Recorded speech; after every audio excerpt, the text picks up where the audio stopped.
Hello guys, good morning. एक बार फिर से हमारे चैनल इंडियन साइंस टी में आप सभी का स्वागत है। जैसा कि आप लोगों ने देखा कि ये पार्ट नंबर 13 है। हम अभी तक पार्ट 12 तक बता चुके हैं, यानी क्वेश्चन 12 तक बता चुके हैं और ये कंटिन्यूटी एंड डिफरेंशिएबिलिटी का क्वेश्चन नंबर 13 है। आइए इसको भी करते हैं और इसको हम लोग समझते हैं। देखिए, यहाँ पर भी वैसे ही करेंगे जैसे हमने 10, 11 और 12 को किया था। यहाँ पर देख रहे हैं कि x लेस देन है, तीन स्थितियां बन रही है। यहाँ पर फंक्शन का मान x प्लस 5 पर देखिए ये तब लिया जाएगा जब x का मान 1 से छोटा हो या 1 के क्या हो, बराबर हो। इसको छोटा पढ़ेंगे, x छोटा है 1 से, और इसको पढ़ेंगे x बड़ा है 1 से। इधर वाला मुंह है तो बड़ा पढ़ते हैं, इधर वाला वो कहते हैं तो इधर छोटा पढ़ेंगे, ठीक ना। तो ये देखिए यहाँ तीन स्थितियां बन रही है। एक बन रहा है x लेस देन 1, तो यहाँ लिख दिया x लेस देन 1, यानी x छोटा है 1 से। यहाँ पर x, यहाँ इसको बोलते हैं आधा, यहाँ बराबर लिखिए, बराबर का चिन्ह है तो लिखेंगे केस नंबर 2 x बराबर है 1। और यदि x यहाँ ग्रेटर लिखा है तो आपको लिखना है x बड़ा है 1 से, तो यहाँ लिख दिया x बड़ा है 1 से। तो तीन स्थितियां बन गई, यानी तीन स्थितियां आपको बन रही है। तीनों स्थितियों पर हमको चेक करना है। इस पे तो हम पहले ही बता चुके हैं कि फलन कैसा होता है, संतत। इस पे भी क्या होता है, फलन संतत। अब इस पे हमको चेक करना है कि संतत है कि असंतत। केवल इसी पर हमको चेक करना है कि संतत है कि। चलिए, संतत और असंतत के लिए हमने लेफ्ट हैंड लिमिट बराबर राइट हैंड लिमिट बराबर फंक्शन बताया था। तो अब हम लोग चेक कर लेते हैं case number first. Case number मैं यहाँ लिखता हूँ फर्स्ट। केस नंबर फर्स्ट में क्या होता है, आपको निकालना है x बराबर x लेस देन है कितना से 1, या हम लोग x की जगह पर c मान लेंगे। क्या मान लेंगे, c छोटा है 1, और यहाँ लिख लेना है कि c बिलोंग्स टू किस में, r में। फॉर ऑल, ये भी लिख लेना फॉर ऑल, यहाँ फॉर ऑल इसको पढ़ते हैं सभी। For all c belongs to r, यानी r में होना चाहिए। r मतलब वास्तविक संख्या यहाँ पर है, ध्यान रखिएगा। चलिए, तो लेस देन पर फंक्शन कौन मिल रहा है, x छोटा वाला पे फलन कौन मिल रहा है, x प्लस 5। तो हम fx लिख लेंगे पहले। fx बराबर कितना दिया है, x प्लस 5, यहाँ हम लोग नोट कर लेंगे। अब हम लोग लेफ्ट हैंड लिमिट निकालेंगे। मैं छोटा छोटा लिख रहा हूँ। लेफ्ट हैंड लिमिट बराबर क्या लिखते हैं, limit x tends to c होता है, और यहाँ लिखते हैं माइनस, फिर लिख देंगे फंक्शन। फंक्शन लिख दिया। अब देखिए यहाँ पर c माइनस पर, तो यहाँ हम लोग लिखेंगे limit x tends to c minus. Minus of function यही वाला लिखना है, क्योंकि इसमें कोई फंक्शन चेंज नहीं करना है, यही अभी आपको लेना है, यही वाला हर बार। x plus 5। अब इसमें हम जब h में इसको रिप्लेस करते हैं, तो h में रिप्लेस करते हैं तो यहाँ क्या लिखेंगे, लिमिट h टेंस टू 0 ले लेंगे। h टेंस टू यहाँ पर 0 हो गया। अब यहाँ पर लिखेंगे c माइनस h। x की जगह पर क्या लिखते हैं, c, माइनस का क्या लिख लेंगे यहाँ पर h, और c माइनस h। प्लस का कितना है, यहाँ पर प्लस का है 5। अब चलो इसमें 0 का मान रख दो, यहाँ 0 रखोगे तो क्या आएगा, c माइनस 0 प्लस 5। तो ये आ गया c, यहीं पर लिख देता हूँ, c प्लस 5, समीकरण फर्स्ट। चलिए अब सेकेंड निकालते हैं हम लोग। राइट हैंड लिमिट बराबर limit x tends to c, यहाँ प्लस कर देंगे, फंक्शन वैसे ही लिखेंगे।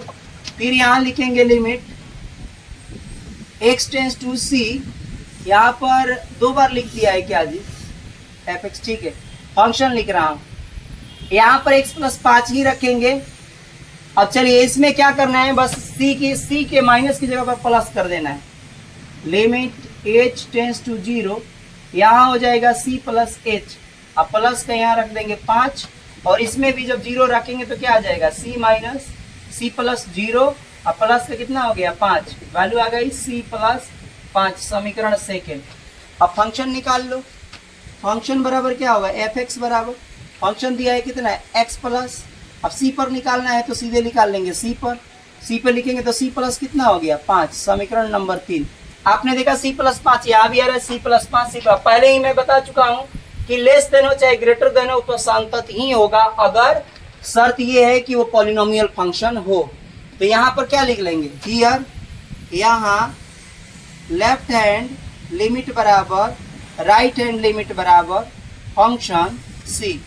अतः लिख लेंगे, इसलिए क्या लिखेंगे, x बराबर x लेस देन 1 या c लेस देन 1 पर f क्या है, f संतत है, काम खत्म। ऐसे ही हम लोग निकालेंगे केस नंबर अब 2 निकाल लेते हैं, केस नंबर 2 1 पर, फिर हम लोग केस नंबर 3 देखेंगे। अब लिख रहा हूं केस नंबर, यहाँ पर हम 2 लिखते हैं, यहाँ आ जाएगी हमारे पास लेफ्ट हैंड लिमिट बराबर, पहले लिख लेते हैं कितना पर निकालना है, यहाँ पर लेना है x ग्रेटर देन लेना है, x बराबर 1 लेना है, इसको x बराबर 1 या इसी को लिख सकते हो c बराबर 1। चलो लेफ्ट हैंड लिमिट निकालते हैं, लेफ्ट हैंड लिमिट बराबर, इसमें फंक्शन नहीं लिखेंगे क्योंकि इसमें फंक्शन चेंज हो रहा है, एक पर देखो 2 को फंक्शन दिया, चेक करके लिखेंगे कि कौन सा लेना है। तो लेफ्ट हैंड लिमिट बराबर यहाँ हो जाएगा लिमिट x टेंस टू, सूत्र तो वही रहेगा माइनस वाला यहाँ, फिर यहाँ fx। अब चलिए यहाँ x की जगह पे c की जगह पर हम 1 रखेंगे इसमें फंक्शन में, तो लिमिट यहाँ लिखेंगे x टेंस टू 1 माइनस, एक से छोटा देखो, एक से छोटा कौन है, एक से छोटा फंक्शन मिला ये वाला, तो ये लिख लेंगे x प्लस 5। अब यहाँ पर हम लोग इसको h में रिप्लेस करते हैं तो क्या आ जाएगा, लिमिट यहाँ लिखेंगे h टेंस टू 0। अब लिखेंगे x की जगह पर 1 माइनस h, तो यहाँ लिख दो 1 माइनस h, और फिर प्लस ये 5 है तो इसको आप नोट कर लो यहाँ पर 0। अब h का मान रखो इसमें, तो रखेंगे तो कितना आ जाएगा 1 माइनस 0 प्लस 5, ये आ गया 5 एक कितना हो गया 6, समीकरण फर्स्ट। अब आ जाओ इसको राइट हैंड लिमिट निकालते हैं, तो राइट हैंड लिमिट बराबर क्या हो जाएगा, लिमिट x टेंस टू, यहाँ पर c प्लस हो जाता है, फंक्शन लिखेंगे, यहाँ लिखेंगे लिमिट x टेंस टू 1 की जगह पर, अब यहाँ प्लस आ जाएगा माइनस की जगह पर, एक से बड़ा कौन फंक्शन मिल रहा है, ये फंक्शन मिल रहा है x प्लस माइनस 5, तो यहाँ क्या लिखेंगे x माइनस 5। अब इसको h में बदलो, तो h में बदलने के लिए क्या लिखते हैं, लिमिट h टेंस टू, यहाँ पर क्या हो जाएगा h टेंस टू, h है देखिएगा 0, और यहाँ पर लिखेंगे x की जगह पर 1 प्लस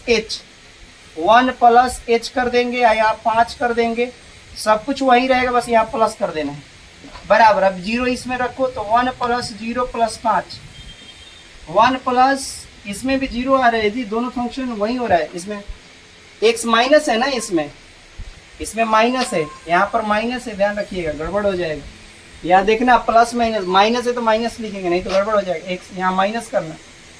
तो देखो 5 में से गया तो कितना बचा 4।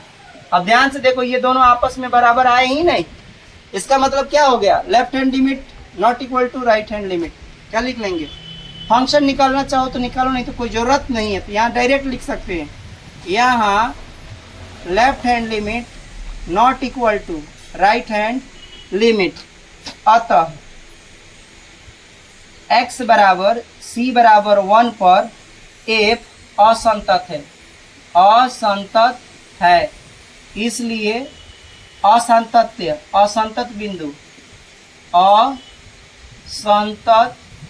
बिंदु ये बिंदु होगा, कितना होगा x बराबर 1। ये हो गया आंसर। अब देखो हमें थर्ड नंबर केस नंबर 3 करना है, तो केस नंबर 3 के लिए मैं इसी में कर देता हूँ, केस नंबर 3 यहाँ पर, ये तो आप लोगों को समझ में आ गया है। अब केस नंबर 3 क्या है, x ग्रेटर देन 1 देखना है, तो हम लोग x ग्रेटर देन 1 पर करेंगे, बस यहाँ पर लेस नहीं है तो इसको कर दो बड़ा, आप 1 से बड़ा हो जाएगा, यहाँ भी कर दो, बाकी सब ये वही रहेगा। अब देखो बड़ा वाला पे x का है, x 1 से बड़ा, तो 1 से बड़ा वाला फंक्शन कौन है, माइनस है, तो यहाँ पर प्लस की जगह पर क्या लेना पड़ेगा, माइनस।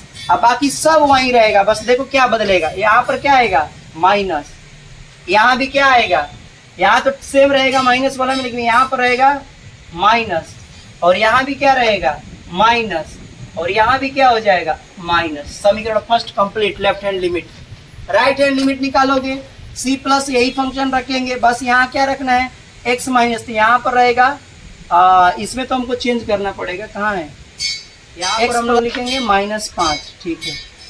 अब चलिए यहाँ पर भी क्या कर देंगे, x इसमें प्लस लिखना है, ये तो ठीक है, तो यहाँ पर आएगा x -5, ठीक है। यहाँ 0 रखोगे तो यहाँ तो ठीक है, यहाँ केवल चेंज होगा माइनस, यहाँ केवल माइनस चेंज हो रहा है, तो 5 के 5 चेंज करेंगे, ध्यान रखना। और ये c -5, तो ये भी आ गया c -5, देखो दोनों सेम आए।